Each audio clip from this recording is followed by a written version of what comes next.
Big boss హౌస్లో ఎదురు చూస్తున్న సండే ఫండే మనందరి ముందుకి వచ్చేసింది. ప్రతి వీకెండ్లో వచ్చినట్లే ఈసారి కూడా శ్రీకాంత్ సెలబ్రిటీ అయితే అడుగు పెట్టేశారు. ఇక తన న్యూ మూవీ ప్రమోషన్ కోసం మాట్లాడుతూ ఎంతగానో శివాజీకి చేరువైన శ్రీకాంత్ ఫ్రెండ్ హౌస్ లోపలికి రావడంతో శివాజీ కళ్ళల్లో ఆనందం మెరిచిపోయింది.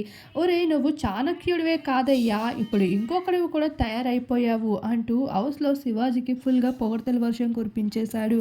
నీ ఆట ఎంతో చక్కగా ఉంది అంటూ పొగడ్త వర్షం కురిపించడంతో పాటు అమర్ నీకు లక్ లేదని చాలా స్ట్రాంగ్గా ఫీల్ అవుతుంది. లక్ మనం అడుక్కుంటే రాదు, మనం కష్టపడితే అదే ఆటోమేటిక్గా వస్తుంది. ఈ మాటని నువ్వు స్ట్రాంగ్గా బిలీవ్ చేయి అంటూ అమర్కి ఎంతో మోటివేషన్ అయితే అందించడం జరిగింది.